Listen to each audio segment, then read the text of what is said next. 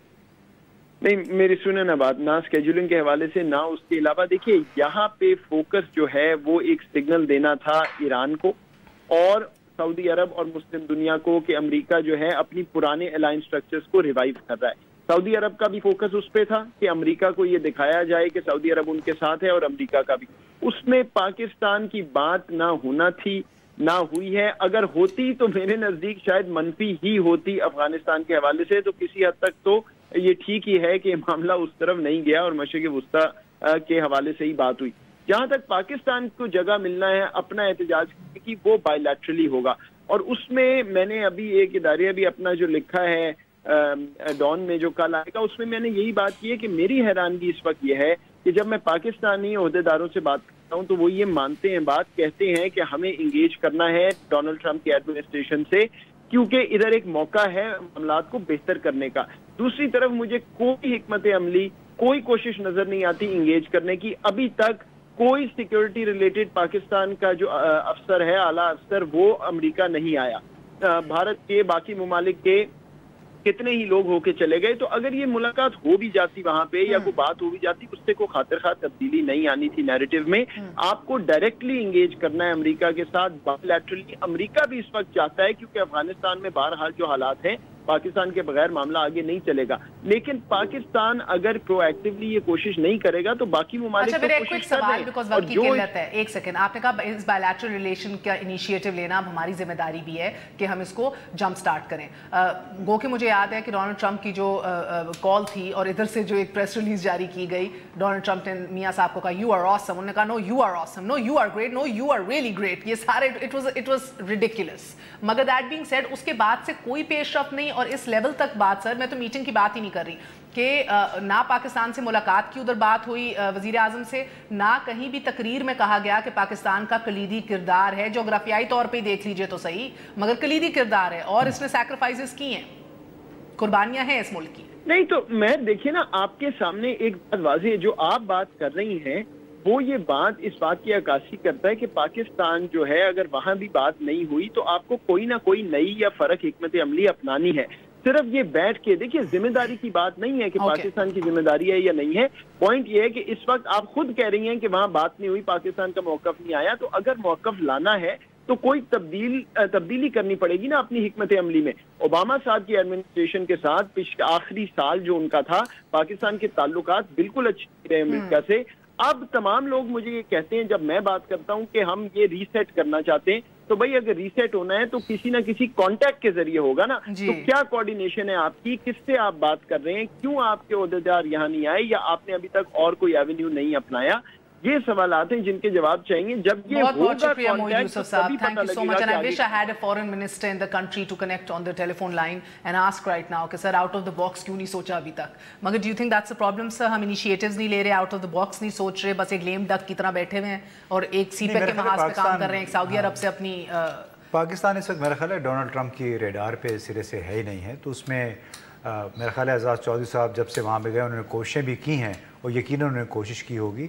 لیکن ابھی تک نہ انہوں نے افغانستان کے حوالے سے کوئی پالیسی اختیار، کیونکہ ان کے لیے ان کی پالیسی کا محور اس علاقے میں افغانستان ہے، تو افغانستان کے حوالے سے اگر انہوں نے کوئی پالیسی ابھی تک وضع نہیں کی ہے تو اس کا مطلب ہے پاکستان بھی ڈزنٹ اسٹینڈ اینی وے، لہٰذا ہمیں اس پہ ابھی فکر نہیں کرنی سر ہمیں بتایا جاتا ہے کہ ہمارا فورن آفس از ان شیمبلز، کبھی اتنا برا اسٹینڈرڈ نہیں ہوا ہمارے فورن آفس کا جو آج ہے in terms of the people you have in there, in terms of the homework they do, سارا کچھ. I mean lot of diplomats also say this, lot of people who work there also say this کہ ہمیں دکھ ہوتا ہے. So do you think کہ یہ بہت بڑا مسئلہ ہے جو آپ ساری اپوزیشن مل کے بھی ایک فورن منسٹر نہیں لگا سکے 3.5 سال میں، پریشر ہی نہیں ڈال سکے؟ نہیں وہ خیر ہم تو یہ نیکی مشورہ ان کو دے رہے تھے. اینٹ سے اینٹ بجاتے آپ لوگ، خود آپ کی بچ گئی سر، مگر آپ فورن منسٹر لگا دیتے اچھا تھا، ان کی اینٹ سے اینٹ بجا دیتے ملک کی مفاد میں. ہم نیک مشورہ ہی ان کو دے رہے تھے، لیکن یہ کہ نیک مشورے ان کو دیر میں سمجھ میں آتے ہیں ان کے. رانا صاحب سے میں یہ کہنا چاہوں گا کہ خود اپنے ہاتھ سے اپنے اختیارات کو کم نہ کریں. جو بھی نیشنل اسمبلی کی کمیٹی ہے یا سینٹ کی کمیٹی ہے، اسٹینڈنگ کمیٹی، وہ ایڈوائزری رول اس کا نہیں ہے، وہ ڈائریکٹیو دیتی ہے. اور خاص طور سے جب اڈاپٹ کر لیے جاتے ہیں اس کے ریکمنڈیشن تو پھر وہ گورنمنٹ کو حکم ہوتا ہے کہ آپ یہ کریں گے. اس معاملے میں پارلیمنٹ نے ایک متفقہ طور پہ ایک لائن بنائی کہ we are for peace, we are not for war. Standing committees تو سر رانا صاحب کو مجھے تعجب ہوا، یہ کہہ رہے تھے رانا صاحب اسٹینڈنگ کمیٹی تو کسی کو بھی مدعو کر سکتی ہے، لائن حاضر کر سکتی ہے، it has all the powers to do so. آپ بلا لیں کل ناصر جنجوا کو، کہیں ہمیں بتاؤ کہ ہماری پالیسی کیا ہے، آپ نے یہ کہا تھا یہ کیوں ہوا، نیشنل سیکیورٹی کے حوالے سے ان کو بلائیے. آپ as foreign minister you can also talk to Nawaz Sharif, he is the foreign minister of the country. کیوں نہیں سر، کیوں نہیں بلایا جا سکتا؟ میاں صاحب کو نہیں بلایا جا سکتا؟ کہ چیئرمین کے پاس شاید وقت نہیں ہے. دوسری میں ایک چیز یہ کہوں گا، دو باتیں. خارجہ امور کی کمیٹی کے پاس خارجہ امور کے لیے وقت نہیں ہے. خارجہ امور کمیٹی کے چیئرمین جو ہیں چونکہ کنوین تو انہوں نے کرنا ہوتا ہے، شاید ان کے پاس وقت نہیں ہے. نہیں ایسی بات نہیں ہے. سرتاج عزیز 20 بار پہ ہماری کمیٹی میں آئے ہیں، انہوں نے بریف کیا ہے. سی پیک کی کمیٹی میں نیشنل سیکیورٹی ایڈوائزر کو بلایا گیا، تو ایسی بات نہیں کہ نہیں بلایا گیا. ہمیں جہاں ضرورت ہوتی ہے سب لوگ آتے ہیں. اور دو چیزیں میں کیمرہ سیشن کیے ہیں، اوپن سیشنز کیے ہیں، بے شمار سیشن. دو باتیں تاج صاحب کہہ لیں پھر آپ کے پاس. امریکہ کی جو تعلقات کی نوعیت ہے، امریکہ اپنے دوستوں سے صرف ملٹری ڈیوٹی چاہتا ہے، یہ تاریخ نے بات صاف کر دی. دوسرے یہ کہ ہمیں یہ نہیں بھولنا چاہیے کہ ایک زمانے میں امریکی پالیسی کو چلانے کے لیے شہنشاہ ایران تھے، اور ایران کے اندر کیا ہوا. تو یہ ایک بہت بڑا سبق ہے. بس تاریخ سے کوئی سبق سیکھ جائے تو بات ہے نا سر، یہی تو مسئلہ ہے. آج کے لیے اتنا ہی، دعاؤں میں یاد رکھیے گا انشاءاللہ تعالیٰ. گڈ نائٹ، اللہ حافظ.